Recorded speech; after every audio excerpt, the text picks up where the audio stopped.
Back, ladies and gentlemen, 49 coming in another community shoutcast for the OUSA Dota League Season 1, just loading into game number 2 of Bambi Rising up against Horsemen of the Ruckus.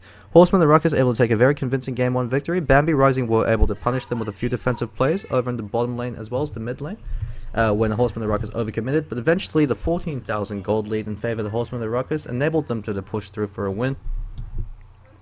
We've got a few shoutouts coming up from Jamie. He's just shouting out his cousin Caleb, who could be watching the stream. Caleb, if you're watching, I'm giving you a shout out as well. So Bambi Rising get first pick this time for 5,200 over in the drafted spot. Even though Bambi, by Mechanical Bambi is the captain for the team, 5,200. Dead Bambi's is the mid player for Bambi Rising.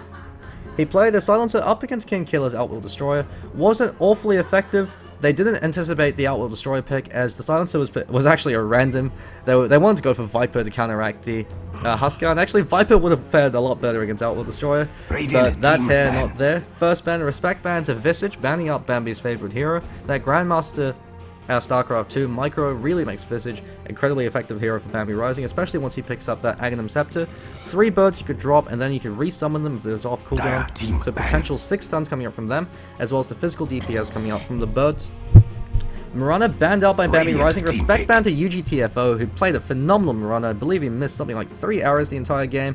Was completely carrying his team through by landing those arrows, securing space for the rest of his team, and picking up on farm, serving as one of the 3 cores for the Horsemen of the Ruckus, providing that secondary form of DPS. Ember Spirit banned out from Bambi Rising. They go once again with the Centaur Warrunner first pick. We'll be playing the offlane by Mujreem. He played an alright Centaur Warrunner, did get some good 2-3 man stomps off, but the issue with this is you open up the draft for Slark to get let through. King Killer and Dumbledy both play a fantastic Slark, so depending on what position they want their Slark to play, either in mid, with King Killer playing him, or in the tri-lane play as a farmer. So Slark and Clockwork, both 2 S-class heroes that are always first or second ban. For damn good reason. Slark is because he's such an incredibly powerful 1v1 here in the mid lane. He can trade effectively with Pounce as well as Essence Shift. He has the Dark Pack to purge off any CC. And the instant he hits level 6, with that Shadow Dance regeneration, he could run rampant and kill everything that moves. He could dive your towers. You can't see him then or target him, so unless you have AoE stuns or abilities, no way in hell he could control that Slark. Ancient Apparition picked up. He's actually a pretty good counter to Slark if he catches him in the Ice Blast, as it prevents all HP regeneration. So during Shadow Dance, which Slark depends upon to give himself a second life, as he's able to regenerate when he's not seen. The Ancient Apparition Ice Blast prevents that, so it means that if you do focus on the Slark, you can bring him down. Also an incredibly powerful tri-lane hero. And so UGTFO going to be playing Clock, incredibly consistent Clockwork player. He's very patient and methodical. He's probably the backbone for the Horsemen of the Ruckus. As King Killer as well as Dumbledy, they're both incredibly aggressive players. They're a little bit impulsive in that sense, and sometimes they do overextend and overcommit to fights. They do like to dive towers, and sometimes they can throw the game. So when you have a very aggressive, hyper-reactive team like that, you wanted a solid, consistent player to serve as your offlaner, someone that's going to always have a consistent base that you can build off of, and to make sure that if you guys screw up somewhere along the line, he could be there to bail you out. So that's UGTFO up in the Clockwork. Bambi Rising deliberating for their 3rd ban. They know that the mid as well as the offlane has been picked up. Slark can function as a tri-lane farmer, but it's not his best role, especially when you consider the fact that Dumbledy also plays a very diverse range of heroes. So if you give King Killer Slark in the mid lane, you also can pick up another hero, effective early to mid game hero. So we could be seeing something like a Wraith King. It's one of the heroes that Horsemen and Ruckus like to pick up, that none of the other teams have gone for so far. I believe in the series against, it wasn't 2IP, it was a team before that. They had a support position, 10 seconds Wraith remaining. King. But Horsemen and Ruckus is the only team that I know of that actually go for a carry position Wraith King. 5 seconds remaining. So Shadow Shaman being banned out, very greedy support hero, works especially well with the Clockwork, as you can hold them in place with the cogs for the Serpent Maw to do their thing. You also have the Shackle to give Slark all that time to stab people, shift them, steal their stats, and then run around and go on a bit of a rampage once you've stolen enough agility. And so 3rd ban coming up from Horsemen and Ruckus, they're deliberating a bit as well. They know that their offlane's been sorted out. They know that the primary support hero for the tri-lane, which is the Ancient Apparition, so they want to start banning out mid heroes that Slark doesn't do all too well against, or they want to start banning out tri-lane heroes they don't want to fare off against as well. So with the Ancient Apparition being picked up, I wouldn't be surprised if they see a Luna ban coming up from the Horsemen of Ruckus, as Ancient Apparition in conjunction with Luna, 2 very powerful aggressive tri-lane heroes. Luna has the 800 range Lucent Beam, which also has a 0.6 second stun, so you can use that to finish people off as well as to initiate ganks. As well as the fact that the Chilling Touch on a ranged hero hurts that much more, because you're going to get more hits off. So the Batrider ban coming up from Horsemen of the Ruckus, very good hero, especially to lock down the Slark and to counteract the Clockwork. Batrider and Clockwork serve very similar roles. They're both isolators. Their 10 job seconds is to remaining. jump in, pick off an individual hero, and then set it up for the rest of your team. But they 5 both approach seconds it in remaining. opposite ways. Clockwork does this by disorientating the enemy team's positions. Batrider does this by Reserve reinforcing time. your position by dragging a single hero towards your line. Clockwork jumps into their lines and disrupts them with the cogs by pushing them back while still locking down a single hero. And so same kind of concept, but different execution. Disruptor ban coming out from Dire Bambi team Rising. ban. Very surprising considering Disruptor Dire works team fantastically with Ancient Apparition. You have to glimpse to send them back, so you get more right clicks in with the cold feet. As well as the Ice Vortex can help set up the kinetic field. Most importantly, you have Static Storm, Kinetic Field. You've got the Static Storm, Kinetic Field combinations that lock them in place, and the Ancient Apparition follows up the Ice Blast. Very powerful team fight combination coming out if you have a confident Disruptor player to be able to pull that sort of thing off. Nature's Prophet ban coming up from Horsemen and Ruckus. They don't like to 10 play against seconds split push. remaining. They like to go for early ganks, early teamfight engagements, and win the game 5 off the seconds momentum of remaining. team fights. So they don't like to play Rat Dodo. They like to they don't like to screw around with any of the fancy strategic Reserve positional time. plays. They just like to go in for the throat and go for the kill from there. Third pick coming out from them, starting to deliberate. With the Nature's Prophet as well as the Batrider, they're banning off offlaners who could also function as mid heroes. Nature's Prophet can mid. It's not his best position, as there are better ways for the the mid lane can be utilized, and better heroes you could send to the mid lane. So it could be interesting to see who they decide to pick up, especially considering the fact the Centaur Warrunner will most likely be their offlaner. The issue of Bambi Rising, since they're a relatively new team, all their roles and their heroes are set in stone, so they have a fairly limited pool of about 3 to 4 heroes that each of the players can play. And so that does have a few ramifications, especially when you're up against a team such as the Horsemen and the Ruckus, who have a much more versatile hero pool. Lion picked up, so most likely will be Jamie playing that Radiant line, team unless pick. they pick up a Sand King, which is another hero that he's very good on. Or at least not terrible on. I should rephrase, this is Jamie we're talking about. If you are listening, I do love you, you are my flatmate, but I'll call out every bad play you make. The third pick coming out from Bambi Rising. They're sitting around. They might want to pick up a mid hero now, especially if they can snag a mid hero that does well up against that Slark. Actually, just realized, haven't logged out of Steam, should do that now. Dire team pick. Doombringer picked up as the carry hero for Bambi Rising. He can also go mid, but in a 1v1 mid matchup with Doom up against Slark, Slark will completely destroy Doombringer, as Doombringer is a melee hero, so every time he goes in for a CS, he puts himself at risk from a pounce coming out from Slark, especially when the creep wave is down for your side, so the creeps also are hitting you. Doom has 0 base armor at level 1, is entirely reliant on the Stout Shield as well as the Scorched Earth to keep himself alive. However, that being said, I have seen a few 1v1 Doom 10 and Slark seconds matchups where remaining. Doom actually wins on the competitive scene. I believe it was Phonic playing the Doombringer 5 up seconds against, remaining. maybe it was Admiral Bulldog and Slark, but he was able to beat him just by maxing out the Scorched Earth and constantly zoning him Reserve out. time. So there is something that could potentially happen. Scorched Earth, a very powerful spell, not only provides AoE DPS, but a huge AoE heal, so it lets you trade effectively. Doombringer serves a similar function to Nature's Prophet in the sense that through his 10 abilities seconds he's able to remaining. generate a huge gold lead, maintain that gold lead, and get 1 or 2 big items for your team, 5 use that seconds advantage to remaining. snowball, and get that momentum push going. So Horsemen and Ruckus once again going with Lich, using up almost all the Radiant reserve time. team They've got pick. 1 second left, so they've got the Lich Line combination coming out. So very strong combination, considering Lich has far better movement speed than the Lion, so he could run up, throw that Frost Blast, Dire give team Lion that ban. space and time to run up and follow up with the Impale, then the Hex, and just beat them down right clicks. And so Lich being used to great effect in the last game. I did question the Lich pickup just because of how ineffective he is at rotating or in roaming ganks, just because he doesn't have any hard CC, but you see the sheer amount of 10 power seconds coming up from the remaining. Frost Blast, as well as his right clicks with his good movement speed, actually can make Radiant Lich quite an team effective ban. roamer if he's used in conjunction with another hero. And so Rubick picked up one of Curry's best heroes. It's especially interesting to note, considering the last time I saw him play Rubick, it was up against the Lich, and every time Lich threw out the Chain Frost, Curry was able to steal it and throw it right back at their face. Actually won 10 the seconds majority of remaining. Bambi Rising's team fights just off the back of the stolen Chain Frost.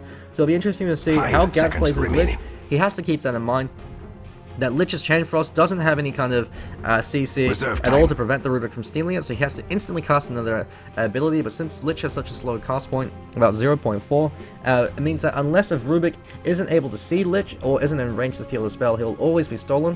So he has to, so that will give him pause. It could actually be a critical factor once team fights start happening. But at the same time, to keep in mind, Slark has his Shadow Dance, so he's not too fussed about that, so that's one of the calls you don't have to worry about. He also probably will be building a BKB later on. Dire team Viper pick. and Zeus ban coming out as the final 5th bans. Zeus, a hero that does effectively against Slark, just because you have the constant amount of magic damage coming out from him.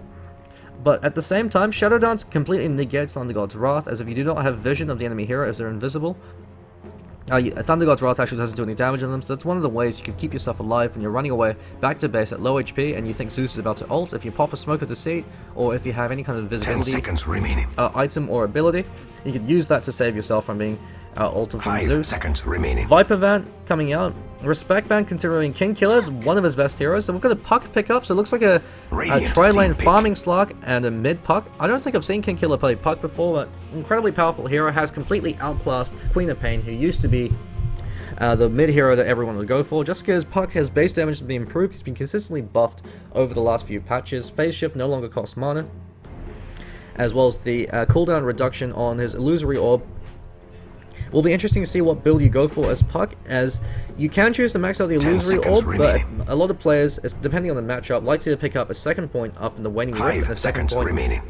and only 2 points up in the Illusory Orb, just because it increases the silence duration from 0.25 to 0.75. Does make it much more significant. And we've got Lifestealer as a carry coming out from Bambi Rising, so Ghoulie will be playing that Lifestealer. So it looks like we're going to be seeing a Doom mid up against Puck, or 5-200 up on the Doombringer. Centaur Warrunner facing off against Clockwork. Clockwork will have a ball of a time, just because he can keep pushing him back with the cogs, burn out all of Centaur's mana. Centaur's return does nothing against Clockwork, because if he's right-clicking you, you're probably trapped in cogs or being hit by Battery Assault, in which case you're going to die anyway.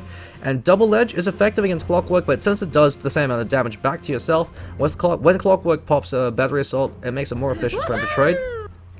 So it'll be interesting to see how 5-200 does against King Killer up on that Puck. Puck hits like an absolute truck. Bear with me just 1 second. I'm just going to actually turn down my in-game music. Apparently it's a bit too loud. Okay, hopefully that helps all of you watching over in the stream or in the TV. And so just going to quickly introduce the players from both sides. We have, running over to the safe lane, we have Dumblebee, carrier player for Horsemen of the Ruckus, over on Slark. King Killer playing Puck, going to the mid lane. Gat over on the 4 position Lich. Not Rafiki, who actually is Rafiki. Jamie, my flatmate, playing over the line. He's going to be the 5 position player. And UGTFO, incredibly consistent Clockwork player. Up on Clockwork, he's going to be going the offlane, facing off against Mujreem. But no, from the look of it, Bambi Rising don't want to clash try.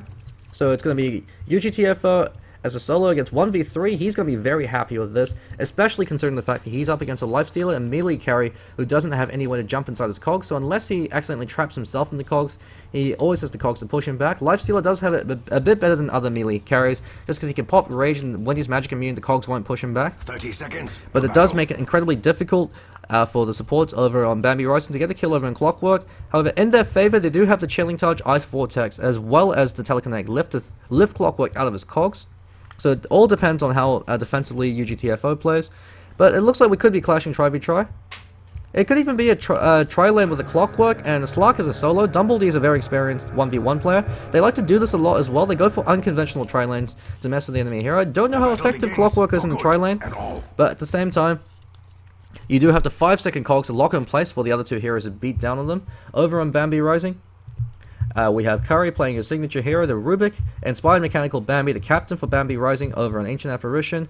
Ghoulie is the carry player for the team, playing the Lifestealer. 5-200 Dead Bambis, the mid player for the team. Up on the Doombringer and Mujreem over on Centaur Warrunner. We've already got a 3-man smoke happening from the boys from the Horsemen of the Ruckus, so they want to do another quad gank over on the mid lane. 5-200, probably going to be playing a bit more defensively this time. He knows that the last game he was called out of position by that, and that actually led to his downfall. Actually, they're heading over to the top lane, so completely sacking the tri-lane. If they get a kill over in the Centaur Warrunner, it could be worth it, but otherwise it could be a failure. They want to have UGTFO run in. If he could pop his cogs there, could actually cut off any retreat paths Centaur Warrunner has. Looks like that's what he's going to do. He's running in. He's going to trap him in with the cogs. Dumblebee actually misses the pounce and lands a great hoof stomp on 3, but he's stuck in the cogs for 5 seconds. By the time the cogs wear off, it gives him enough time to get a few more right clicks in, and those 2 right clicks, Jamie's able to get first blood, so that's early boots up on him. While that's happening, Ghoulie has been free farming. He's got 5 CS already. He's having an absolute ball of a time, choosing to start once again with the Stealth Shield and the Quelling Blade. While I agreed with the Quelling Blade on the Spectre, on the Lifestealer, it's an absolute waste. You hit like a truck. You have 60 to 70 base damage at level 1. You do not need a Quelling Blade, good sir. You do need a Stealth Shield, and having a few more stats could be better instead. Or hell, even if you just started with a Stealth Shield and just with Tangos, and that's more gold you're saving, so you could get your boots, preferably phase boots, faster. Gives you a lot more offensive capability. 5-200, already getting zoned the hell out of lane by King Killer. Puck's right clicks hurt like hell, as well as the fact that Doom actually has no kill potential on his own until he hits level 6. Illusory Orb does miss though, so King Killer sipping on the clarity. Going to be hanging back, controlling the lane. So he's having a good time so far. I don't know why he face shifted, maybe he thought the tower was sending an attack his way. Anyways, clarity does pop, but he's regenerated enough mana for it to be worthwhile, still hanging around, occasionally poking and prodding 5200. While that's happening, Mujreem having a bit of a difficult time. UGTFO has TP'd back over to the bottom lane, so he just wanted that first kill, just because that gives him his level 2, so he has cogs as well as battery assault. Liking the plays coming out from Bambi right now. What he's doing is he's zoning out the Clockwork from getting into EXP range, as that's what the support players over on the tri-lane should be doing. If you're not clashing tri-v-tri, if you're only against one hero, you don't need to be hanging around next to your carry, you don't need to be holding his dick, you should be whacking the offlaner, driving away from EXP range, as that shuts them down even further. Makes it more difficult for him to go for kills. Actually, could be a kill attempt on UGTFO. He hangs around a bit too much. Cold Feet's going to proc. Chilling Touch has been popped as well, and Ghoulie gets a free kill. Actually, never mind. Bambi snags a kill. He says, I'm the captain of the team. I want that kill. But with Ghoulie having the Chilling Touch, he's going to use it to get some CS. And bit of a misplay coming out from UGTFO. Very uncharacteristic. Usually is much safer and more consistent player than that. But without the safety ward, we see the Sentry ward coming out from Bambi Rising. So they're aware of any safety wards. The Sentry ward to counteract the safety ward placed by UGTFO if he decided to place one. He could have still gone for a safety ward either here or here, which wouldn't have been spotted, but still provide the same amount of vision. And so without that ward, he's flying blind, so he's going to have to hug his tower. Mujreem having a pretty difficult time feeding that first blood as well. But he's level 4 compared to the level 3 of the level 2 of Clockwork, never mind. So he's getting a lot more EXP. With that return, he's actually training a decent amount of damage over the line every time he throws out a right click. Would have liked to see him perhaps max out the hoof stomp. Just because since he's about to hit level 6 earlier than the Clockwork, he could go in for those rotational kills, and having a maxed out hoof stomp does actually mean a significant more amount of burst damage coming up from your combination. His damage goes up by 50 with each point, and the stun duration goes up by 0.25. Since it is an AoE stun, actually is quite worthwhile to max out your stun as soon as possible. We've got a gank happening on the top lane, and he takes a fall. Looks like a pounce from Dumbledore, locked him in place. Mana Drain dropped out from Lion. I don't know why you'd Mana Drain a Centaur who only has one ability that actually uses mana at this stage in the game. If he's already dropped his Hoof Stomp, there's no other ability he's going to be using, so you just want to right click him in that case, but nonetheless able to secure the kill. UGTFO playing very safe. He's almost got level 3, but great creep equilibrium control coming out from Ghoulie, as well as Curry, who's been pulling these creeps.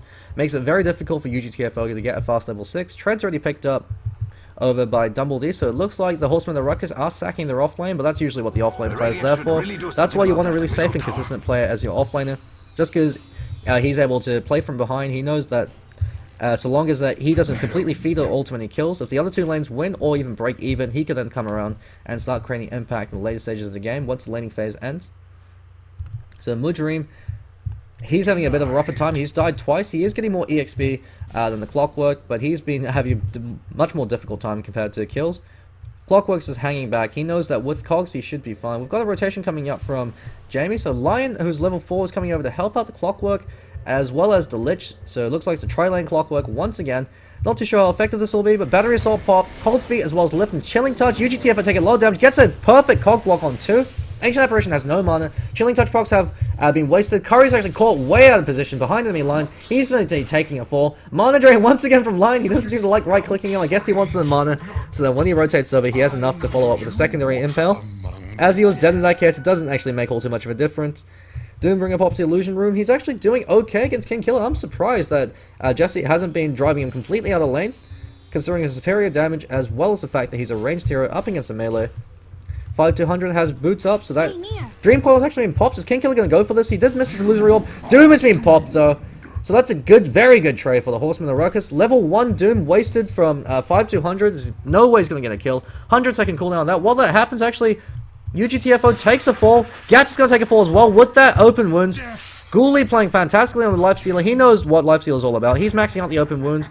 Going for a very early minus, 6 minutes in. With the 3 assists he's gotten, as well as all the CS he's gotten on the lane, he's having a ball of a time.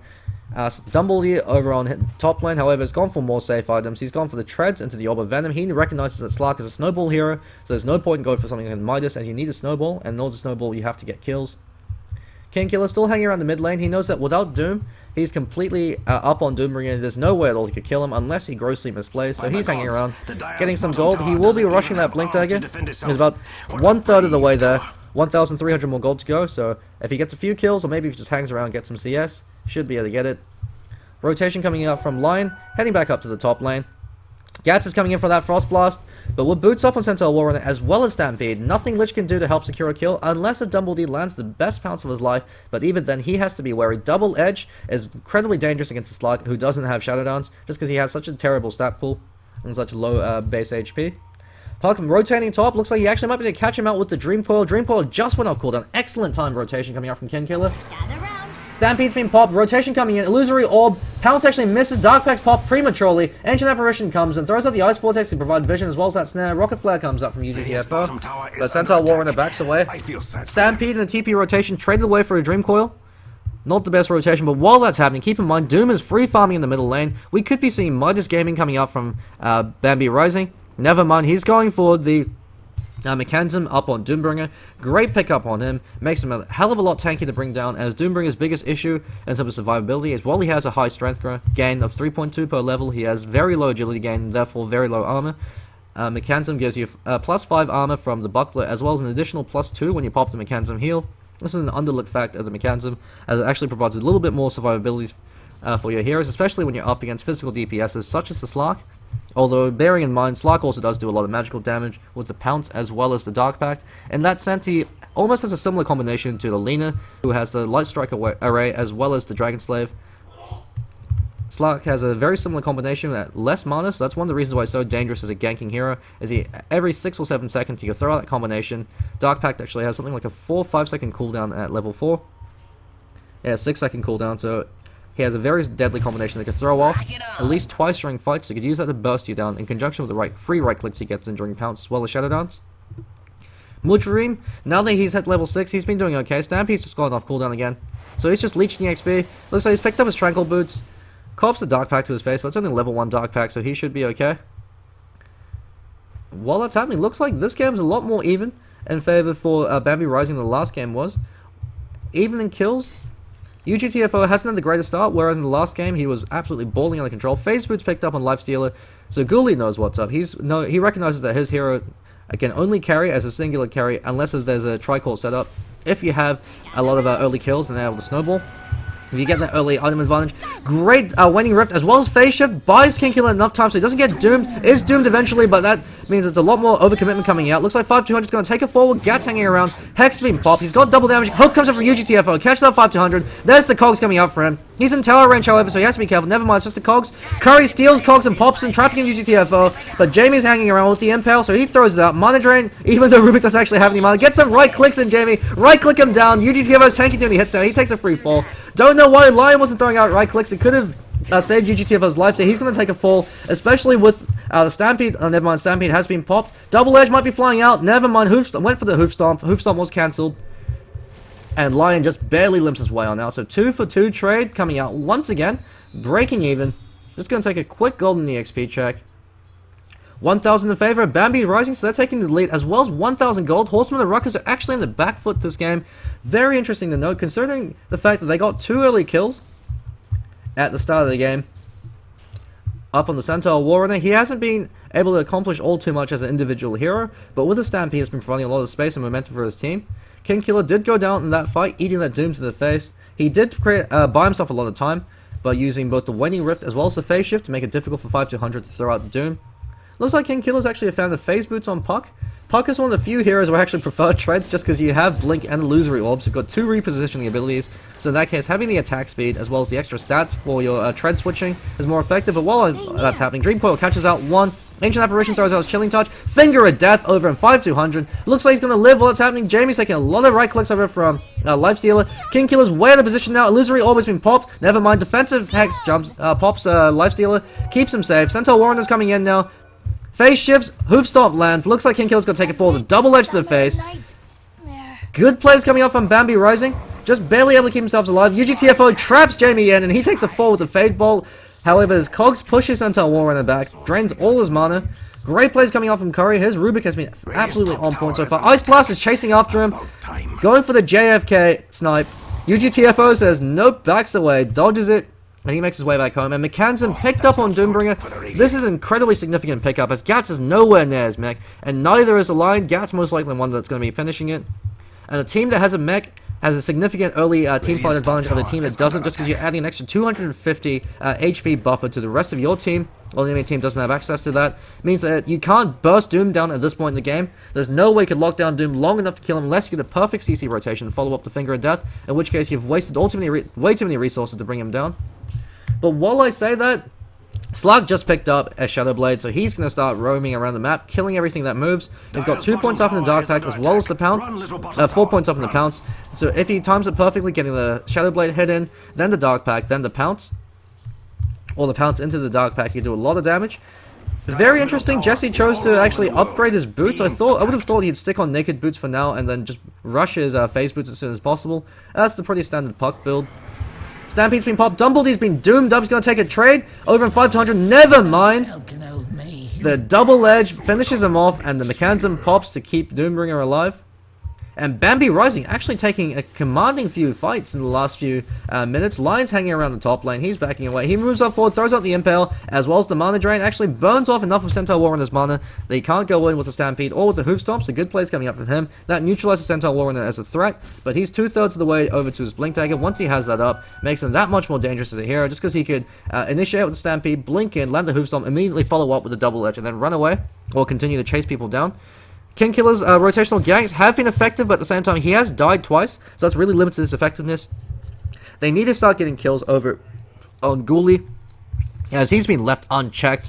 1-0 for 5 with 2.2k up, as well as the Hand of Midas. It'll be interesting to see if he chooses to go for the S&Y race car build, or if he does go for the Armlet Medigian. Armlet Medigian is still a very good pickup on Lifestealer, but it is down to player preference. I see a lot of Naix players, such as Loader, do actually like to skip Armlet Medigian now. They do instead go for the phase drum into S&Y build. HoR still builds the Armlet, but that's because he loves that item. Dumbledy showing off his Shadow Blade, gets a very easy kill. Kin Killer gets the actual kill gold for that, so that's going to help him out. 3-man Ice Blast, clipping Dumbledy, so shutting off his Shadow Dance regeneration. Means that the players over from Horsemen of the Ruckus forced to back away. While that's happening, Lion's free farming the top lane. He's been given some space to get some levels. Interesting to note, he's gone for 2 points up in all of his abilities. I don't agree with this. You want to max out Impale, because it's your only form of damage outside of Finger of Death. And then you want to max out your Hex. 1 point up in Mana Drain is sufficient.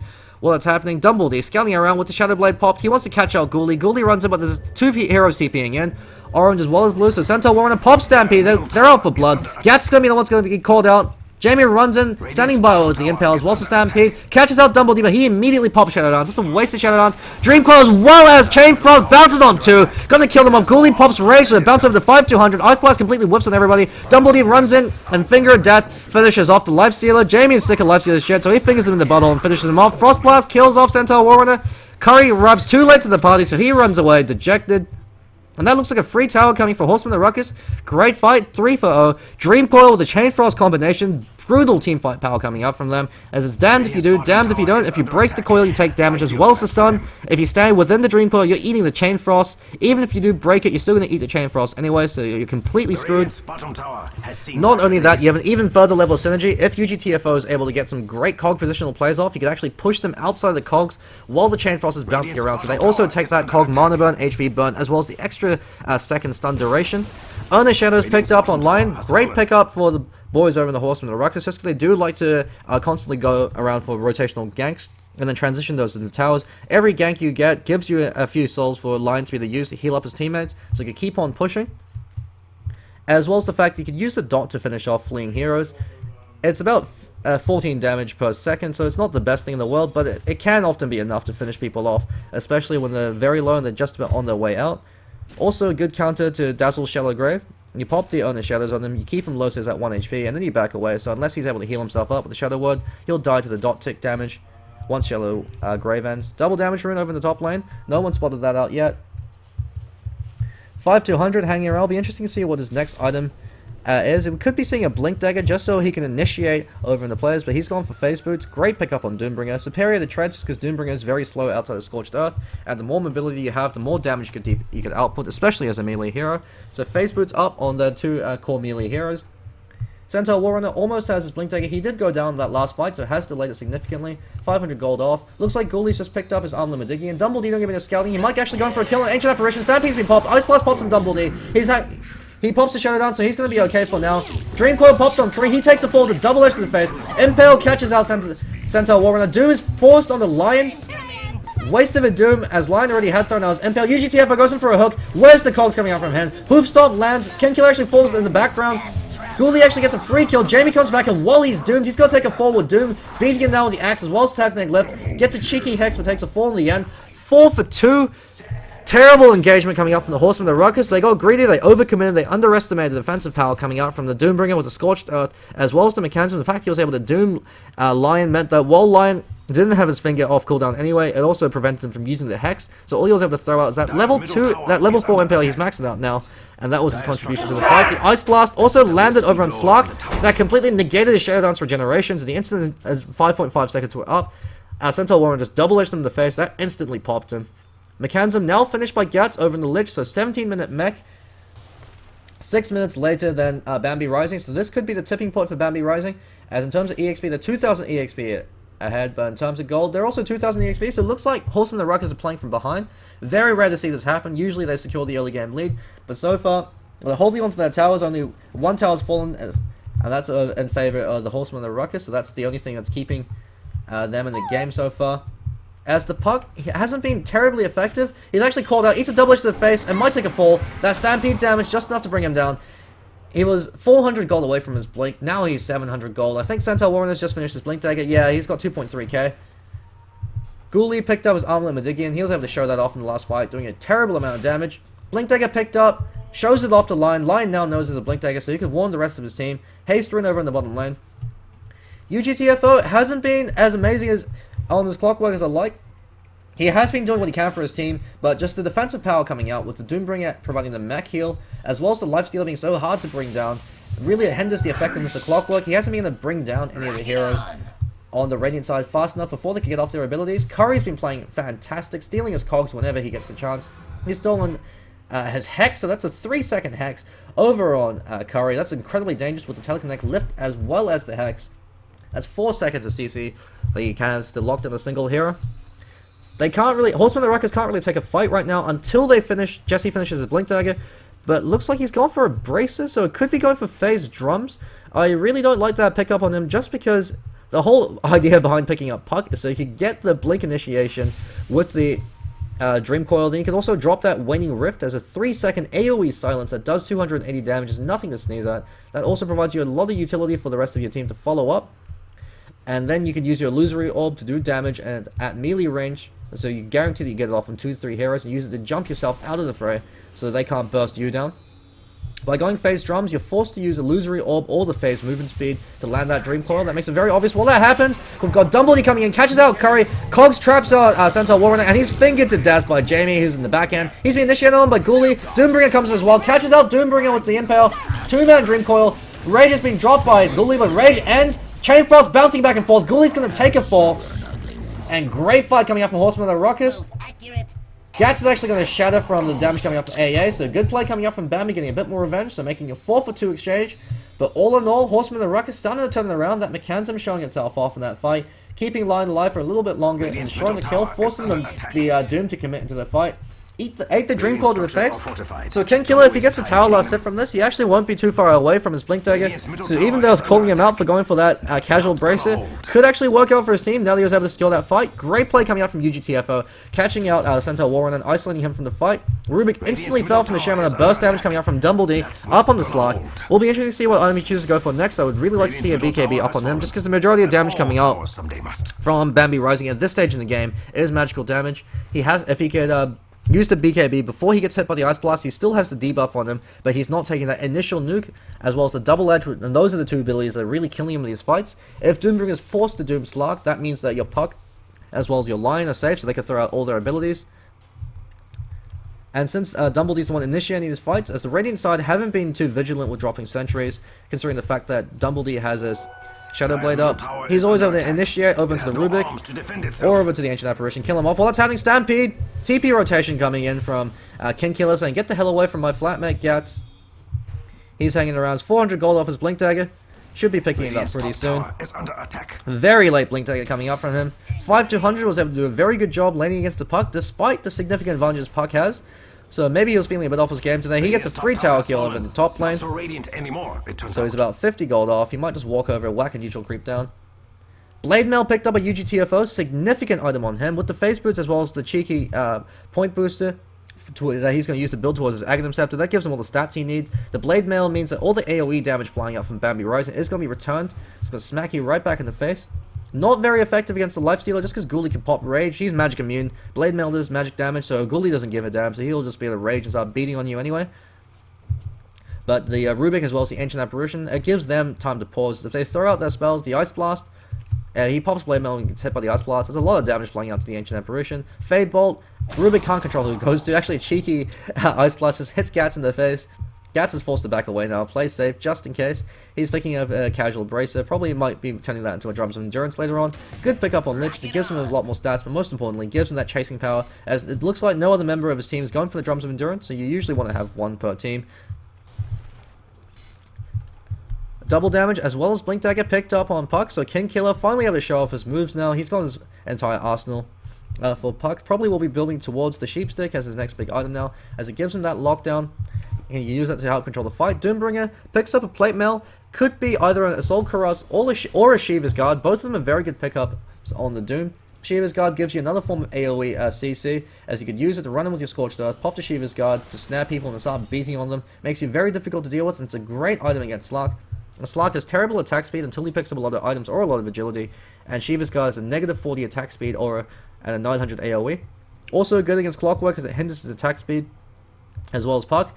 Horsemen and Ruckus are actually completely dependent on Slark to be their one-position physical DPSer, and so the Shiva's Guard pickup actually could be quite a decent one.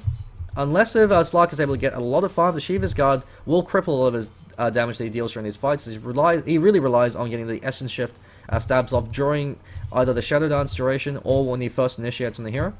And so having the Shiva's Guard to slow down his attack speed can be quite damaging, as well as the Assault Cuirass. Good pickup for Ghoulie as well. It provides him armor, but never mind. Looks like Ghoulie's going to be building towards the AC. Since he's got the Hyperstone, he could be going towards the Mjolnir, but in that case, he would have finished the Maelstrom first. So I believe they'd probably be going towards the AC. Very good pickup on Lifestealer, as it mitigates his two biggest weaknesses, which is, first of all, his lack of attack speed outside of Rage, and secondly, his low armor as a melee strength hero. And so Assault Cuirass resolves both of them, as well as providing a lot of DPS with a negative 5 armor aura. A lot of people underestimate how much damage negative armor provides to physical right clickers, but it does provide an awful lot. Horsemen and the Ruckus are grouping up. They're going in for a Roshan. With the Clockwork Hookshot, as well as Cogs, and the Chain Frosted Dreamcoil, they could very easily prevent and single-handedly win fights that happen in the Roshan pit. They also have Ward Vision, so they've got sentries and wards placed everywhere, so they know that Bambi Rising, they don't want to go in for this, or if they do, they'll be spotted out. Would like to see an Ancient Apparition Ice Blast to scout it out.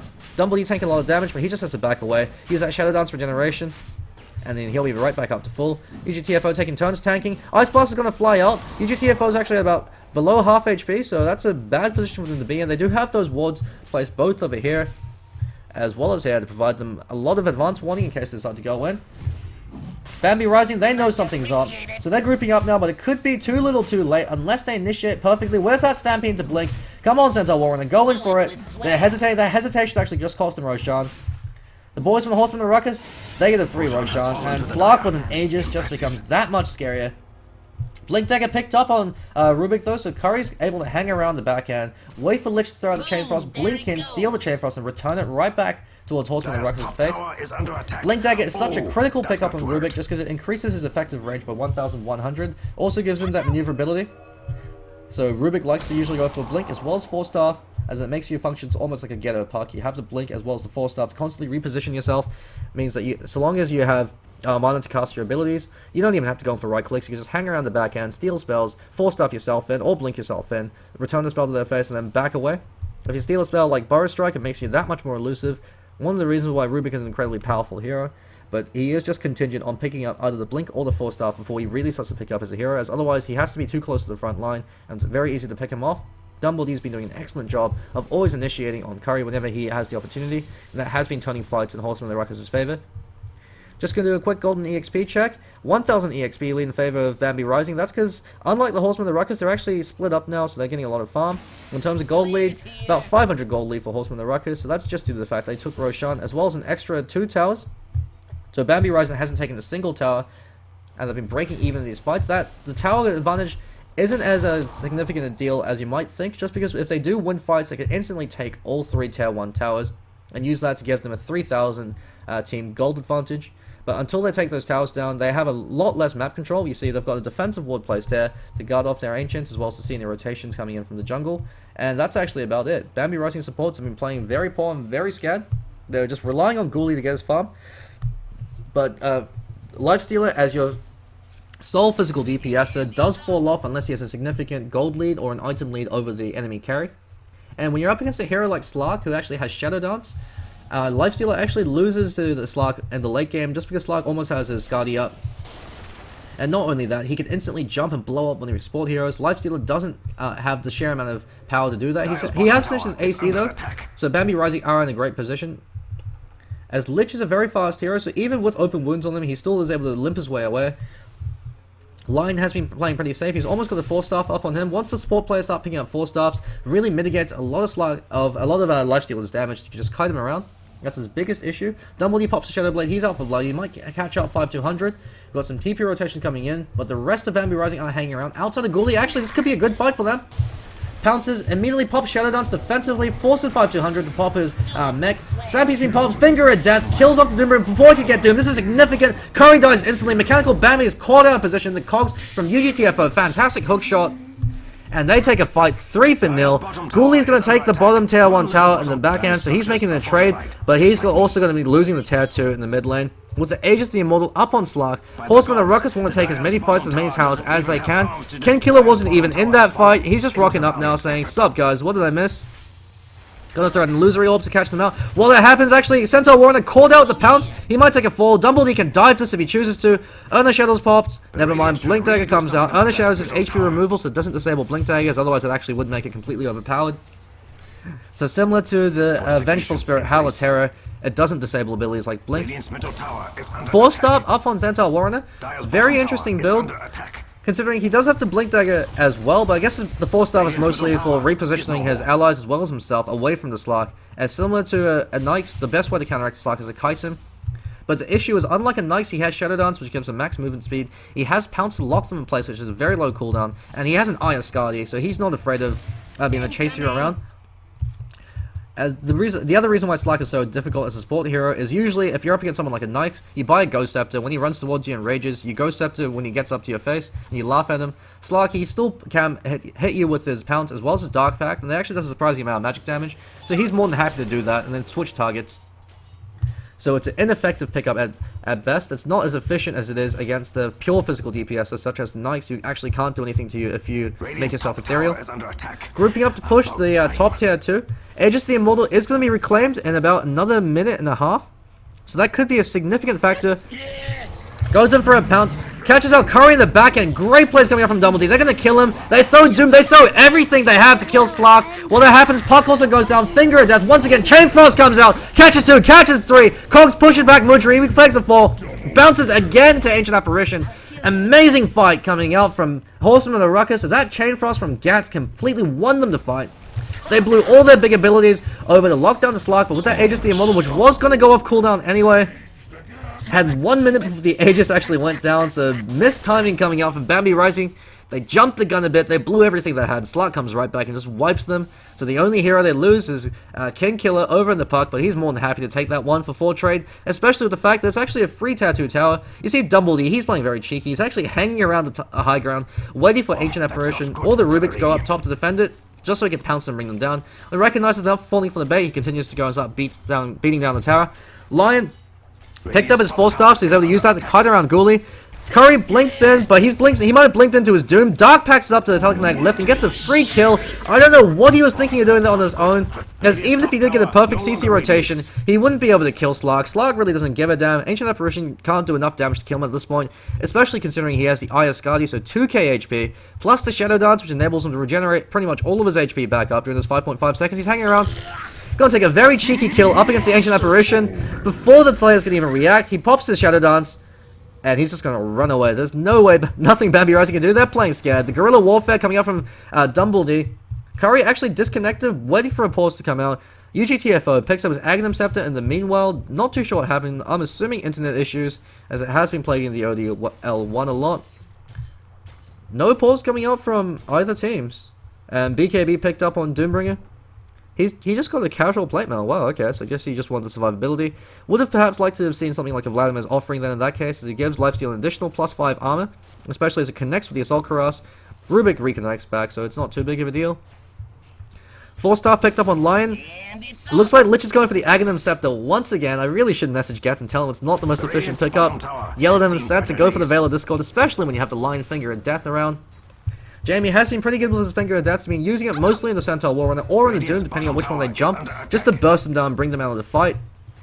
Lion is a pretty effective counter to Centaur Warrunner in that sense, just because Centaur Warrunner didn't go for the Hood of Defiance, and so using the Finger of Death on an early means that if he throws out the double edge, he also will be going down to one more right click, as it does damage back to him as well.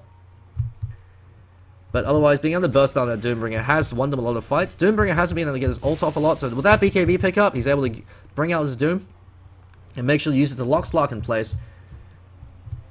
The Horsemen and the Ruckus, they're backing off now. They know that they've reclaimed the lead. It was a bit touch and go. Bambi Rising did have some convincing fights against them, but now it's a 12,000 EXP lead, as well as a 7,500 gold lead. They're just going to hang back, continue farming, further the gap that they have, and then once the Roshan respawns, go for a Roshan and take a very safe tier 3 tower, perhaps transition that into a Rax. That's the way these guys like to play. They've been throwing less and playing a bit safer now.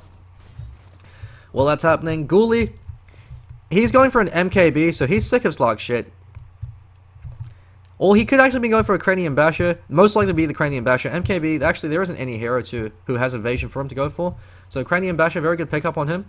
He wants to go for the Abyssal Blade to lock Slark in place and beat him down before Dumbledore is able to get too much stats stolen from him. Gem picked up on the Doombringer. He's been the team support player, picking up all the big utility items of the support. The other two support players have been too poor to farm up. Ancient Apparition, Bambi, the team captain, has been doing all too well. Hookshot from UGTFO, catches out Ghoulie, and with that Waning Rift and a few more right clicks coming out, that Blade Mail proving to be too effective. As Lifesteal was silenced up, he couldn't rage, so he's duking it out with the Clockwork, who has Blade Mail active, so he's returning. He's giving back just as good as he gets. Great play coming out from UGTFO. That's that jump power coming out from the Horsemen of the Ruckus, with the Blink Dagger, the Illusory Orb, as well as the 3,000 range Hookshot.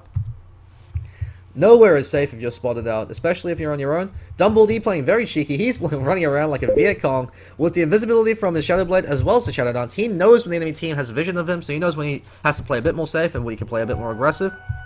Has that Skull Basher picked up. 400 gold away from his Abyssal Blade. With Ghoulie still down for another 30 seconds. Looks like they're going to take a fight without Roshan. Maybe see what they can do. Actually, Dumbledore caught out of position. Eats a Doom to the face. Purges off the silence, but with that Ice Blast Shatter, he goes down. They're now fighting 4v4. Horsemen of the Ruckus should really back off, as without Slark, they're losing a significant amount of their DPS.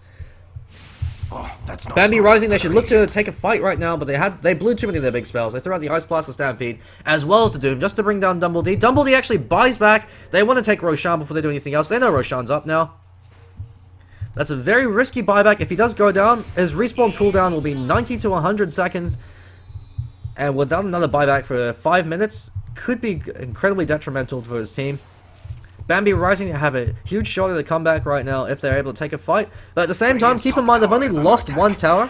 So I guess Dumbledore's more than happy to buy back, just because he knows that if they do get completely wiped, and if they're called out without buyback, they're not going to be able to take Rex in time it takes for them to spawn back, just because you have 2 towers up in the mid and top, only 1 in the bot lane. But the lanes have all been pushing out in their favor.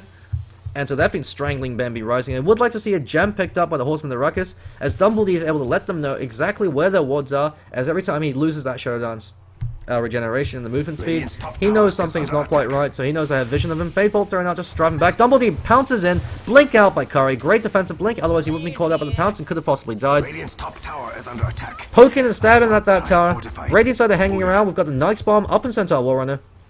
So it's an angry Centaur. Ice Blast is flying out. Gonna hit 2. Gonna hit 3. Never mind. Stampede as well as the stop with the Chain Frost thrown out. Finger of Death bouncing around. Double Edge finishes off King Killer. Gats takes a fall as well. Slark is hanging around the backhand. He's stabbing people. He kills off Ancient Apparition, but he buys back immediately. UGTFO with the Blade Mail turns around. Catches out 2 with the Impale. Great play coming out from the Lion. Dumbledore turns around. He's doomed up, so he's not regenerating HP. He man fights 5-200, but takes a fall in the end. With the double edge damage, as well as the Doom, he isn't able to regenerate. Doombringer proving to be too tanky. Lion, the only survivor, backing away. So that's a 3 for 4. 1 buyback being expended by Bambi, as he died instantly during that fight. Curry was alive for the duration of that, and his impact really showed. He was able to continue to disable the enemy players. And you saw that initiation power coming out. Ice Blast catching 3, followed by a 3-man hoof stomp and a double edge. Instantly blew up King Killer. He can pop his Waning Rift or his phase shift to save himself. Would have liked to see him drop that phase shift or the Waning Rift right before he died, but was caught completely unprepared. Could have phase shifted the Ancient Apparition Ice Blast as he saw it coming. But hey, we all have an off day from time to time. He's got 4k gold, so he's just been consistently sitting around farming. He's been sitting on the same items since the 20-minute mark. He wants his sheepstick.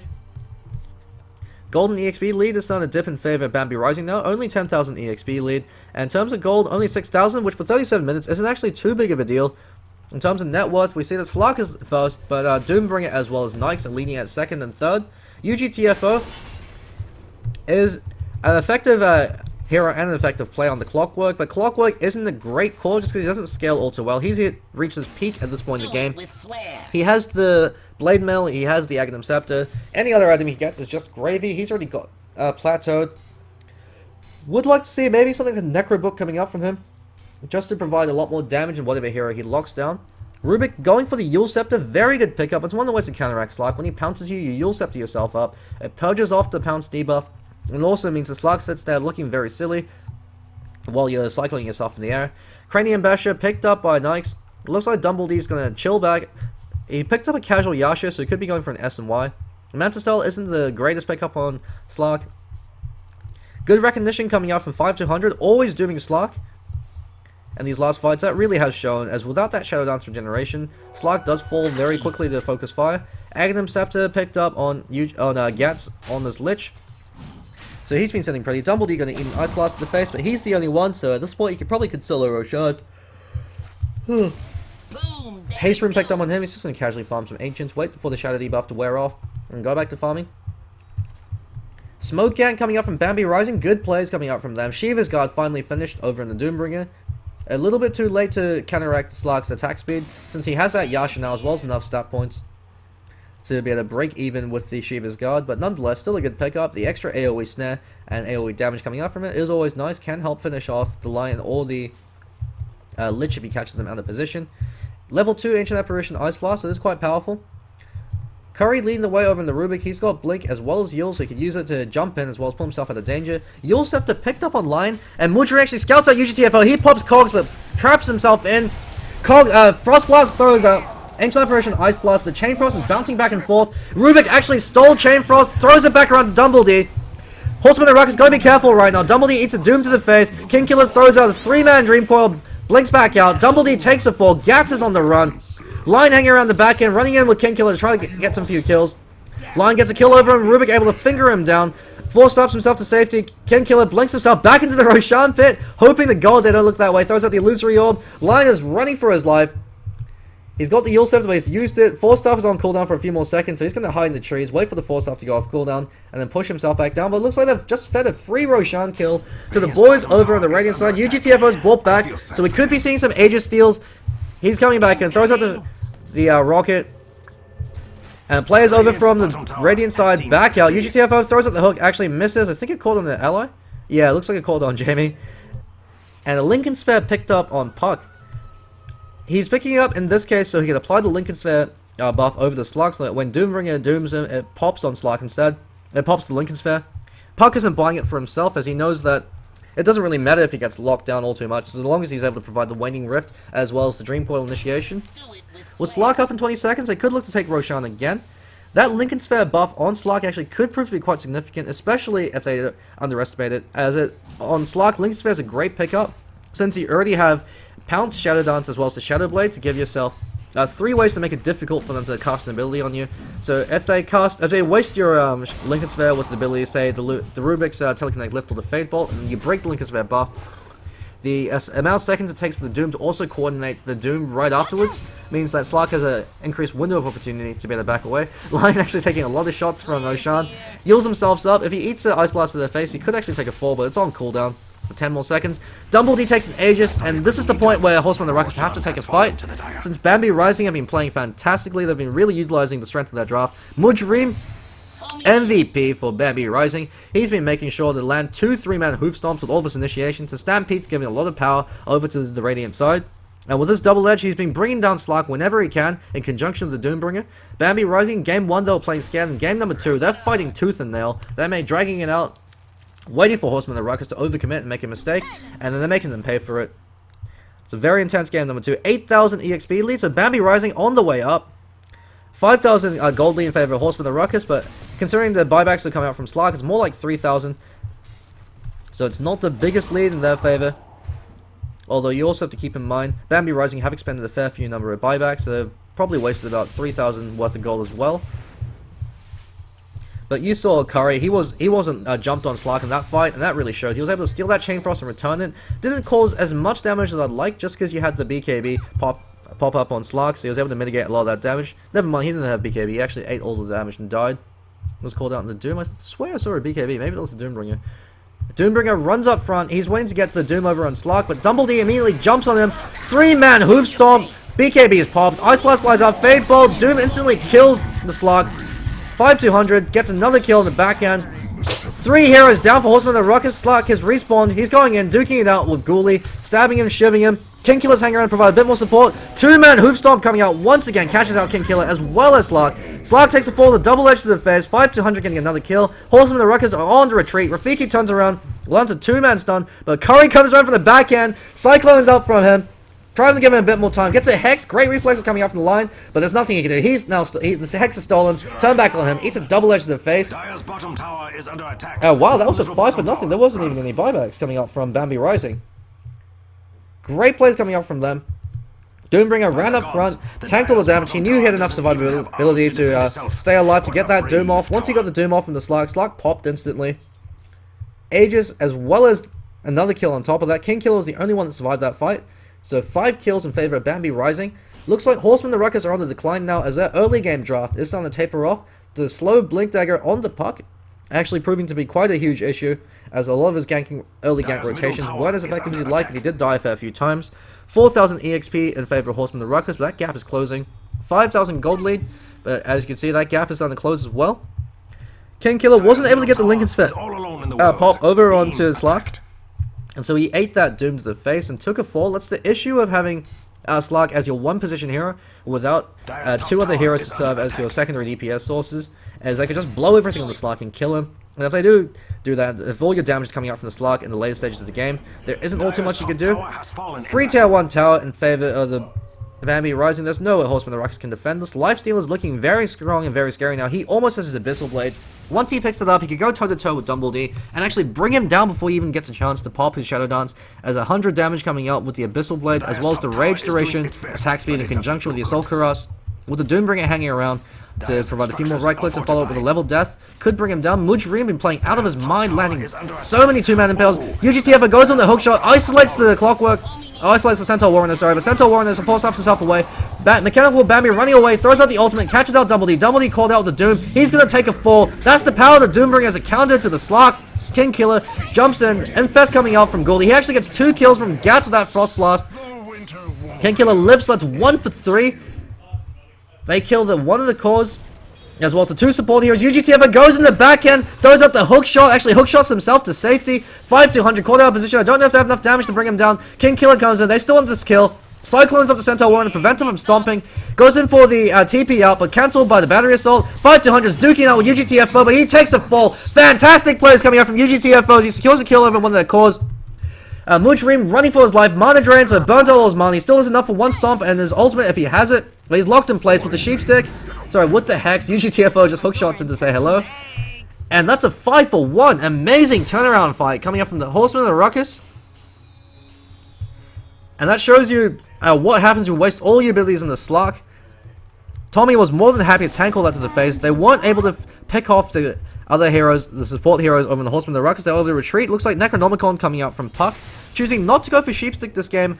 Trusting in the Lion to be able to lock people down with his 4-second Hex, as well as his 2-second Impale. Gem of True Sight picked up on the Rubick. I think Doom picked up a gem earlier, but he might have lost it. UGTFO just showing off his Aghanim Scepter, using it to hookshot himself across the map. Roshan will be up in 4 minutes. That could be the next critical fight, as Slark with an Aegis could be a bit too much to bring down at this point. His items haven't progressed ever since he picked up the Yasha, so he might need to get something like a Abyssal Blade himself. Ghoulie took a fall that fight, but with the Midas, he's right back up to the amount of gold he had. He was able to secure a kill over on Slark. Almost survived with that Infest, but King Killer was able to jump back in. Gats followed up with the Frost Blast, and that proved to be too much to bear. So he's hanging around. He's almost got enough to finish his Abyssal Blade, but most likely saving for buyback. In terms of net worth, Ghoulie's actually leading the way. 18,000 on him. Dumbledee's items have plateaued for a long time now. He's been looking for pickoffs, but the Radiant side have organized himself down. They're focusing him down these fights. He hasn't gotten enough procs of his Essence Shift to be able to go toe-to-toe with the Naix, especially with that Plate Mail and with the Shiva's Guard. There's too much armor on the Doombringer and on the Naix to burst down immediately, and that effect is showing. Do have to give a lot of props over to Mujreem though. His Hoof Stomps and Stampedes really have been turning the tide. The fact that you always have that double-edged nuke to burst down Slark when he gets low enough makes Tommy's life very difficult over as the Slark. That 4-star pickup was a counter pick to Clockwork. As you saw, UGTFO hookshot him, called him out in the cogs, using it to isolate Centaur Warrunner so he can't get those 2-3-man hoof stomps and double edges. He instantly 4-stops himself out. He's picked up a Ghost Scepter now, so that gives him another form of survivability. Up against Slark if he initiates on him. Bambi, his items have stayed the same. Never mind, he actually almost has his Aghanim Scepter. This is a significant pickup for Bambi Rising, as it increases the Shadow debuff duration to 17 seconds. That's 17 seconds where any hero hit by cannot regenerate any HP at all. So Mech won't do anything, Shadow Dance doesn't do anything, Magic Wand charges, Bottle, none of that works. Means that it's a lot easier to bring down the Slark. Especially as Slark, while he does have a lot of HP, 2.4k with the Ayaskadi. The fact that you've got the Shadow debuff, so the instant you fall below 10% HP, you instantly die. Makes it very difficult considering the fact that level death will take 20% of your max HP if your level's a multiple of 3. So once Slark hits level 24 or level 25, it's going to be much more impactful. Would like to see a BKB picked up on him. A lot of magic damage flying up from Bambi Rising, which is the reason why Slark's been burst down. In terms of physical DPS, Ghoulie and 5200 are the only ones that actually are right-clicking very hard. For 5200, he's got very slow attack speed. Choosing to go for a Chrysalis, even though he has an Alpha Wolf, I don't understand the item pickup for Doom. Would have liked to see something like a Molnir coming up from him, as he already has free attack speed and free damage with the Wolf, as well as the Assault Cuirass Aura, going for the attack speed of the Molnir, as well as the AoE Lightning proc and the Static Lightning buff you could place on your allies, especially yourself when you're being jumped on, actually could prove to be more beneficial, as the Static Storm buff from the Molnir actually outputs a surprising amount of damage, 250 damage to 3 random targets when somebody attacks you, actually could prove to be a critical factor. Aghanim Scepter just picked up by Bambi Rising, so you gotta watch out for those Ice Blasts, especially if you're on the Horsemen of the Ruckus. Would like to see King Killer dodging a few with his phase shifts. His phase shifts haven't been all on point. Pops Necro 3, Slow Siege coming out, Dumbledee has the Lincoln's buff, so Doombringer can't just run up and doom him, he has to pop level death and then doom, gives Dumbledee time to be able to leap himself to safety, takes the tower, Radiant's top tower backs away. The Necrobook images are just doing a lot of damage, one of them's going to take a fall. You see that last word damage almost popping the creep. Necrobook has been significantly nerfed, it does give you 200 gold bounty now. Another thing I haven't actually pointed out is the chilling touch damage. That's one of the reasons why Slark should be going for the BKB, as even though Bambi Rising only have one dedicated right clicker, well 2 now with the Doombringer, the chilling touch makes it that all their heroes actually output a significant amount of damage if they throw out right clicks on him. Has 80 extra damage, it actually catches out 5200, Stomp coming out as well as the BKB, Chain Frost flies out, catches 3, Ice Blast catches out 2, Cogs as well as the hook shot, Ice splits the fight, Centaur Warrunner is caught out on his own. Chain Frost actually being returned, bounces back to Horsemen of the Ruckus, 5200, takes a fall, but Finger of Death stolen, returned, he buys back, goes right back into the fight. Curry winning the fight single-handedly for his team with the Chain Frost steal as well as the Finger of Death, turns around, blows up Dumbledee before he can do anything, King Killer TP's out. Lincoln Sphere prevented Slark from being doomed, but the Finger of Death proved to be too much damage. However, he did expend the buyback. Is under attack. I feel sad for I them. don't think Dumbledee actually has buyback up, so it could never mind. He's got buyback up, but it could be a tattoo. It's a free tattoo tower coming up from the Abyssal Blades has been finished. Looks like the boys in the Horsemen of the Ruckus are going for Necrobook gaming now. So Necrobook 1 picked up on Lich. Lion's feeling a bit poor, but he's also got Necrobook 1 as well. So the other 3 players over on the Horsemen of the Ruckus outside of UGTFO, who could be building a Necrobook for all I know. No, he's going for a Shiva's Guard. So he's going to slow down the attack speed. It's very critical, especially against strength heroes such as the Lifestealer as well as the Doombringer. They don't have a lot of agility gain. and so their attack speed is pretty low. Ghoulie, not so much because he has the Soul Cuirass as well as Rage, which give him a lot of attack speed, but for the Doom it actually is quite significant. They take a very fast hit too. This could look to be the end for Horsemen of the Ruckus. The EXP, they still are ahead in terms of EXP, as well as in terms of gold, but they are losing these fights despite that difference. The greedy Midas pickup from Lifestealer wasn't punished at all. Was able to get a lot of farm. They didn't get ultimately kills on him in the early stage of the game. That's really paying off now for Bambi Rising. They were able to secure a decent amount of kills over on the other two players. But as long as Ghoulie's able to farm, not the worst thing in the world. Centaur Warrunner has a Ghost Scepter now, so if Slark jumps on him, he can use that to keep himself alive. He's been playing absolutely out of his mind with those Stampedes and those 2 3-man hoof stomps. Would like to see the boys from Horsemen of the Ruckus split up a bit more as they keep getting caught out in these clump positions and being brought down by the AoE spells. By splitting up and forcing Centaur Warrunner to only get a 1-man hoof stomp makes a huge difference. The other hero that isn't stunned can provide a bit of covering fire. If it's the line, he can hex the Centaur Warrunner immediately, throw out the Impale, maybe catch 2 3 heroes. Roshan's up once again to Dumbledee. He's face tanking it. He's probably going to drop his TP scroll for this. And with 2.8k, he's about 1k off his own Abyssal Blade. Abyssal Blade will be a significant pickup for him, as it'll just give him a way to lock people down outside of Pounce. Chilling Touch has made a critical factor. Would like to see a BKB picked up over on Slark just to mitigate that damage coming out from the Radiant side. But Bambi Rising playing a very safe, patient game. They know that they're going for a Roshan. They know that's their only way they could go for a tier 3. Doombringer actually eats a Necrobook 3. Didn't even know you could eat a Necrobook. He actually eats a Finger Death to the face. Hookshot comes in for UGTFO. 5-200, go take a fall. Curry instantly returns with a Finger Death of his own, but not enough damage to bring him down. Mujreem jumps in. Chain Frost bouncing back and forth between Ghoulie and Mujreem. Pops the Stampede to run himself away. Ghoulie's caught out between 3. Silenced up. Making a lot of damage. Abyssal Blade stun over on Dumbledee. But Dumbledee doesn't give a damn. He's stunning him up. He's stabbing him, and he brings him down. Steals the Gem of True Sight. Curry caught out of position. Yule Scepter's up the puck, but Dumbledee's on the hunt. He wants to finish him off. He's sick of his shit. He figured him down in the last game. He wants revenge.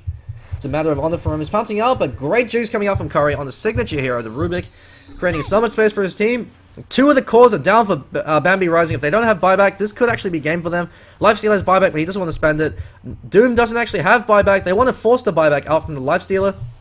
As the top Rax is exposed, the tier 3 talent went down. Bambi Rising is on the back foot at the moment. Mujreem's hanging around. He doesn't have Stampede. It'll be off cooldown in 15 seconds. They instantly rotate over to the top lane. Lifestealer buys back. They should back away at this point. Never mind, they're still out for blood. They know that they have to Aegis the Immortal.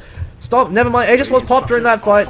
Didn't even go for Roshan, never mind. Ice Blast flies out. It's going to kill Rafiki. Dumbledee's caught up in the Ice Blast as well, so he's going to take a fall with that Stampede. Greed being punished by Bambi Rising as they're able to hold on to their Rax. And that could be a free Roshan or a free tower kill coming out from the boys.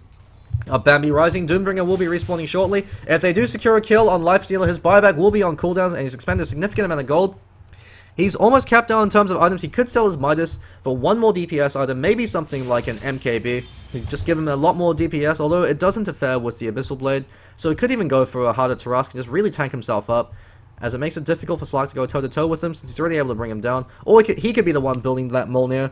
Find that extra form of attack speed. Very good pickup on Naix. It gives him AoE damage. It gives him a lot of magic damage to the team, as well as the 70 attack speed. As Naix already hits very hard, all he's really missing is attack speed. Necrobook, 1 minion's flying out. Gats using the mana burn. He feeds the creeps though, so that's 200 gold for each of the minions. It's quite significant. Looks like it's actually a free tail 1 mid-Rax over in the melee Rax over in the mid lane. UGTFO jumps in. Catches out that Ancient Apparition, but Level Death instantly kills him. Dumbledee gets a kill on Mujreem. Good play coming out from him. Pops the Shadow Dance. Duking out with Ghoulie, getting a lot of lucky bashes. 2 bashes now. Waning Rift pop, as well as the Illusory Orb. Doom is up on Dumbledee. He's caught out with the Abyssal Blade. He might take a fall. Chain Frost is bouncing back and forth, but Rage has been popped. Never mind, he brings down Ghoulie. Lag Spike coming out. Curry steals Finger of Death once again, returns it, but eats it to the face. 5-200, duking it out. Yule Scepter keeps Lion alive, and Horsemen of the Ruckus hold on to their Rax as well. 2 back-to-back fights where the defending team is able to win out over the aggressor. Ancient Apparition, who bought back, fleeing for his life. He doesn't want any part of this. He might try to get a snipe off with his ult. Curry also buying back. Bit premature, but they know that if they don't buy back right now, this could be game. Doombringer doesn't have buyback. Lifestealer doesn't have buyback. I don't think Centaur Warrunner has buyback, but without Ghoulie there to hold up the rest of his team, to carry them with his back, could be game, or at least could be Rax. But keep in mind, there's only 3 players up for Horsemen of the Ruckus. So with those two heroes up, and with the potential buyback coming out from Centaur Warrunner, they're at least able to hold on to their racks. Great play coming out from Lion. He's using the Yule Scepter right now to prolong the shadow buff. He might still actually go down. Yeah, no, he's gonna take a fall. No, he actually... Oh, yeah, he takes a fall. 17 seconds. He used the Yule Scepter to burn off 2 ticks of the ult, but very cheeky play coming up from Bambi Rising. That's one of the reasons why you have to be so afraid of the Aghanim Scepter up on the Ancient Apparition. He's hit level 19 now, so he has that level 3 ult. That's an incredibly significant amount of damage that flies out. And with no Pipe of Insight, Horsemen and Ruckus are eating a lot of damage to the face every time they call out the Ice Blast. Puck with that Necro 3, sending out 8k, so he's got a Sheep Stick up on him. We'd like to see him sell that bottle, pick up a Sheep Stick. Ethereal Blade, picked up on Centaur Warrunner. Actually a pretty good pickup on him, just because it's based off your primary stat now. And since his primary stat strength, you walk in, you get the Hoof Stomp, you Ethereal Blade them, and you double edge them to the face. They actually take a surprising amount of damage from that. And it also has the advantage of you can use Ethereal Blade defensively on your teammates. So if one of your allies is being beaten up by Slark, you can use the Ethereal Blade on them to turn them ethereal for a few seconds. Use that to give them a bit more space so that Slark can't bring them down. Kingkiller able to clear out waves with his Illusory Orb as well as the Rocket Flare. That's another thing to keep in mind with Clockwork. He actually offers you a surprising amount of global map control, just because he can keep split pushing out the lanes with the Rocket Flare or defending your lanes. Because every few seconds you can throw it out. Ice Blast being thrown out by Bambi, just going to catch Gats in the face. Means he can't actually fight as he's going to be driven down to about half HP. Gats actually is surprisingly tanky with that Necrobook 3 up. Sheepstick instantly bought out by Kingkiller. He doesn't want to save for buyback. He knows that if they lose the next fight, could be game. He needs about 800 more gold before he could get buyback. UGTFO with that Shiva's Guard. Would like to see him perhaps go for a Necrobook as well. That's 4 Necrobooks in your team. If you have 4 level 3 Necrobooks, could be quite significant. Bambi Rising going for Roshan. Is pinged out. You have to be wary of the Rocket Flare. Rocket Flare actually doesn't go over to Roshan, so unaware of this. 5200, he could tank all day. Mujreem got the nice one waiting inside of him. Illusory Orb actually scouts it out, so they know Roshan's been tempted, so they're all hanging around. Bambi Rising wisely back away. They don't want to engage in that tight confine to the Roshan pit, where the Dream Coil, Cogs, and Chain Frost will spell your doom. Also makes it very easy for Lion to get 2 3-man impales off. And as you can see from Mujreem's 2 3-man hoof stomps, if you could catch out 2 heroes with a 2-second stun, a lot of damage flying out. Lion is actually doing very well for himself. He's got the Yule Scepter, the Force Staff, as well as the Necrobook. Not as many wards over on the dire side, but due to the gem, it's difficult to ward when the enemy team has a gem, especially when they're sticking together as 5. Still questioning the Chrysalis pickup over in the Doombringer. You already have an inbuilt free, you have a free Daedalus built in by eating an Alpha Wolf creep, or if he did decide to go for Chrysalis, he could at least eat a different creep. Eating an Ice Ogre actually would be a very good choice, especially against the Slark, as you're providing plus 8 armor as well as the negative 20% movement speed and negative 20% attack speed debuff on Slark. Could be the difference between one of your support heroes staying alive and not. Chilling Touch has been doing a lot of work in these fights. That's one of the reasons why Ancient Apparition is such a strong hero in the tri-lane, but also into the later stages of the game is, since none of the heroes in Horsemen and the Ruckus have a BKB, it's kind of been working out for Bambi Rising's favor. They're getting a lot of free damage with the Chilling Touch. Looks like Slark's going for the Manta Style, going to use it to create a bit more confusion in these fights. Not the greatest pickup on Slark.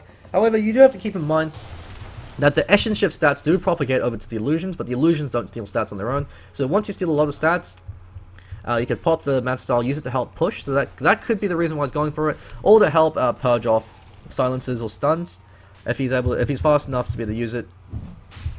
But considering the fact that there actually isn't any abilities he could disjoint with the Manta Style, as none of them have a projectile that he could disjoint. Rubick's Telekinetic Lift is instant, it has 0 cast animation, so you can't actually disjoint. You can use it to confuse him, so he doesn't know which Slark is which.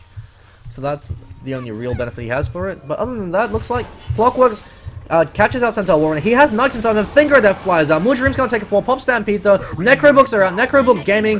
Ghoulie beats down Clockwork while he's in the dome. Catches out Dumbledore with the Abyssal Blade. Chain Frost is bouncing around, kills off Curry as he steals it. Lion Yule steps himself to give himself a few more seconds. He's got the Force Staff. Kingkiller's Alpha Blade, he's chasing him down. Dumbledore is doomed, but he doesn't give a damn. He's going 1v3 while the rest of his team lands follow up in the background. Bambi just barely lives. Gats is going to take a fall. Never mind. Gats is able to finish off some Necrobook images. Kingkiller's running for his life right now. Uses the Illusory Orb. Gats runs back in. He's going to pick up the gem and run away. Doombringer eats up the Necrobook Creep once again. Didn't even know you could devour Necrobook images, but there you go. That's something you Middle learn. tower is under attack. 800 damage. Last word. Actually, King Killer cancels it with the Sheepstick, and he gets a free kill in 5-200. Great awareness coming out from King Killer. Punishing the greedy players coming out from Doombringer. He wanted that 200 gold, and instead he gets turned into a pig and then blown up by Puck. Radiant should really do something about that. Middle Ghoulie, tower. the only one alive, but with Dumble down for Horsemen of the Ruckus, they can't push as well. That's the other issue with having Slark as your only form of physical Radiant's middle DPS, tower is it's is so under difficult to attack. push. King Killer looks like he's going to take a free tier 3 Radiant's tower, structures are fortified. as he's actually hitting surprisingly hard. 200 damage. Radiant's middle tower. Forces out 2 buybacks. Great play coming out from King Killer. He's wasting gold over on the Doom. Over on the Ancient Apparition, they don't have buybacks up for the next time they go down. Doombringer doesn't mind too much. He's pretty much has all the gold he could ever get with Devourer. And Bambi actually kills off Gats with a great across the map snipe with his ultimate. Not going to be too happy with that. Roshan still is up, and that's something you have to bear in mind. That whoever gets next Roshan probably can't decide the course of the game. EXP lead still in favor of Horsemen of the Ruckus, but with Puck at level 25, actually more of a disadvantage than an advantage, as it means level death will always take 20% of your max HP, and level death is a surprisingly low cooldown. I think it's something like 9 seconds? 8 seconds, yeah. So it actually takes away huge chunks of your HP. 5,000 gold lead, but keep in mind, Bambi Rising can be buying back much more than Horsemen of the Ruckus. They've only had 1 buyback so far, and that was over on Dumble D. Whereas Bambi Rising are constantly buying back every time they lose fights in order to hold on to their racks. And so far, pretty even game. Horsemen of the Ruckus do have the EXP and gold lead, but in terms of map position, whichever team wins a fight is able to take home the win. Ancient Apparition Ice Blast flies out to provide a bit of scouting, whiffs on everything. But with a 45-second cooldown, it's not that big of a deal. Lifestealer is picking up an item. He's going for a harder Tarask. He's sick of being brought down by the sheer amount of burst damage coming out from the dire side. The Finger of Death, which has been saved for him, all for 5-200, has been a bit too much, and now he just wants to tank up. He knows that he has all the damage in the world. If he could just outlast the Slark, then he can beat down the rest of the team. Ghoulie has been playing very good so far on his Lifestealer. He's been playing that one position role superbly, staying ahead in his farm, making sure that he engages intelligently in his fights, going for the right heroes, using his Abyssal Blade to lock Slark in place and try to beat him down before he could jump into the backline. 5-200, questioning the Chrysalis build, but other than that, he's been pretty on point. Ancient Apparition Ice Blast flies out, whiffs on Roshan. 3 Smoke of the Seeds picked up by Gats. I think he's keen for a smoke. Ken Killer hanging around. With that Sheepstick, he's actually outputting a surprising amount of damage. 234. You wouldn't think of Puck as a hero that does a lot of right-click damage. I guess he really is regretting the fact he didn't go for treads now, as it just would give him that more attack speed. But they're grouping up, about to go for a smoke pick-off, and then go for Roshan, or maybe they're going to creep into Roshan. Looks like Gats is scouting the way. Buyback up on King Killer. He has been catching up in terms of his performance. Was a bit sloppy in the early stages of the game where he fed a lot of kills, got a very delayed Blink Dagger. But he's been making up for it. The Dream Coil helps control the fight. Ensures that Dumbledy can stab it and shiv people for as long as he wants. Daedalus picked up on Doombringer. The reason why Daedalus isn't a good pickup on Doombringer is because you eat Alpha Wolf Creep. And the Alpha Wolf Creep provides the same 2x crit that Daedalus does. Daedalus provides 2.4. But, I mean, if you already have a free crit, there's no real reason to build it. It actually would be an increase in DPS if you instead bought an MKB. And since you already have a crit multiplier, just building raw damage is better than building another crit. Although the upside to that is it increases the chances of your crit proccing, since you have the 20% chance coming out from the Alpha Wolf, and you've got the 25% from the Daedalus. So I guess that increases your crit chance to 36%, 37.5, with a diminishing return, something along those lines. So I guess it does provide a decent DPS increase. Dumbledy called out position with the Hoof Stomp as well as the Double Edge. The Abyssal Blade finishing him off. Chain Frost bouncing away between 3 UGTFO hook shots and catches out 2 in the cogs. Pops the Shivas, but he's called out position now with Ghoulie stuck in the Thunderdome. Uses the Ethereal Blade over on UGTFO. Actually, the cogs kills off Centaur Warrunner, but with Dumbledy forced to buyback. Rafiki takes the fall. King Killer jumps in, gets a 3-man Dream Coil. Silences out 2. Rubick has a Ghost Scepter now, so it's able to negate a lot of Slark's physical DPS. His spells do a lot of damage, and Rubick's tanky enough to be the tank a few. Dumbledy comes back and pounces. They're running away. They're fighting very guerrilla warfare right now. Catches out the Rubick in the cogs with the battery assault. He's going to be taking a fall. Good play from UGTFO. Isolating the fight. Limiting the support for both 5-200 as well as Ghoulie. 5-200's going to take a fall. Never mind. He's called out with the battery assault. Dumbledy duking it out with 3 heroes fighting up against the lone Lifestealer, he's going to take it forward. He's called out in the cogs once again. He actually hits the Naix creep by accident at the Necronomicon and blows up into 600 pure damage. And that's a great fight in favor of Horsemen and Ruckus. They trade 2 for 5. I believe Slark bought back for that, but he's more than happy to expand that buyback. And they're grouping up for a push. Lifestealer has bought back, so Ghoulies hanging around over in the mid lane. Dumbledy runs in with that Shadow Blade. He wants to get that initiation off. He gets the pounce, but with the Rage, turns around, gets the Abyssal Blade stun off. King Killer's hanging around, waiting to get that Dream Coil. Never mind, he's got the Sheep. Dream Coil's still on cooldown for a bit longer. Pounce catches out Ghoulie. Ghoulie falls. This very well could be game. Usually the comes up with a hook to provide a bit more support. They're going to take 2 lanes of Rax for free now, as Lifesteal's down for 2 minutes. The rest of his team can't do anything without him. 5 to 100, can't duke it out against these players. Bambi Rising fought long and hard, but looks like Horsemen and Ruckus are able to take the Rax. Fantastic plays coming out from UGTFO. He's always able to isolate the right heroes with his cogs. And even though he traps himself in with the Lifestealer, that's 5, 6, 7, 8 seconds. Lifestealer can't beat anybody else. Catches out Centaur Warrunner. Mujreem, who has been playing fantastic with the Stampedes and with his Hoof Stomps, being isolated by Clockwork every single time. Dumbledy takes another Rax in the top lane. Could be going for bot, could be going for Megas. Lifestealer still is down. Hookshot from UGTFO. Actually, he's caught out of position. He takes the fall with the double edge to the face. But King Killer with the Necrobooks. Necrobook Gaming is able to take the tier 3 tower. And possibly the Rax. He's hanging around. He's playing a bit greedy. He has the blink as well as the phase shift and the illusory orb, so he's going to be okay. Jukes out the hoof stomp, silences. Gats takes it to the face, but he's surprisingly tanky. Throws out the Chain Frost. Ethereal Blade popped to Centaur Warrunner. Dumbledy kills Curry in the background. Ancient Apparition gets a kill on Gats. Dumbledy's going to get some revenge for his fallen teammate. Never mind. The Ghost Scepter might be able to keep him alive. Never mind. Dream Coil interrupts the TP back home. Mujreem lands a great stomp, but it's not enough. 5-200, TP's into that, pops BKB, pop Doom, but Doom was blocked by the Lincoln Sphere from Ken Killer. Phenomenal plays coming up from him, recognizing that Doombringer is about to go in for the Doom, keeping Dumbledy alive. While that's happening, tier 4 tower falls. Blink Dagger picked up over a Lion, very late, 68-minute Blink Dagger, but better later than never. And with the tier 4 falling, looks like Horsemen and Ruckus might have sealed the deal. 70 minutes into the game, this is the longest game cast so far for the ODL. Waning Rift pops and then blink back out. King Killer just messing with them. Mujreem forced the TP back to defend the throne. Both tier 4 towers are down. There are 4 catapults. You gotta kill those catapults while they bring down your throne. The Radiant's Ancient is being hacked to pieces. Ghoulie finally respawns. He's back into the fray. He immediately starts beating down those catapults. King Killer still hanging around.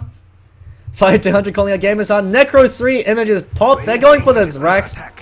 2 Necro 3 sets of Necrobook images beating down the Rax.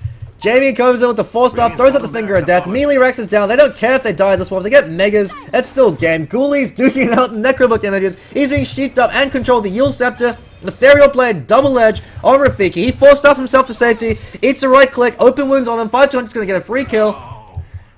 But the Necrobook's image is still there. Never mind, they actually missed micro. Range Rax is still alive, just barely. The Radiant's Ancient is being hacked to pieces. King Killer turns around. He's gonna seal the deal. He just wants to get one right click over on the Rax, and then it doesn't matter if he dies. He's got 7.6k. He could choose to buy a Dagon 5 or an Abyssal Blade at this point. He doesn't really care. He's got buyback up. Illusory Orb. Gonna Ethereal Jaunt to that, get one more right click, and then TP back home. Great plays. Mega creeps. JJ called out by Dumbledy, UGTFO. Don't know what the hell he's been doing. Once again, Jamie giving a shout out to his cousin Caleb. If you're listening, we all love you.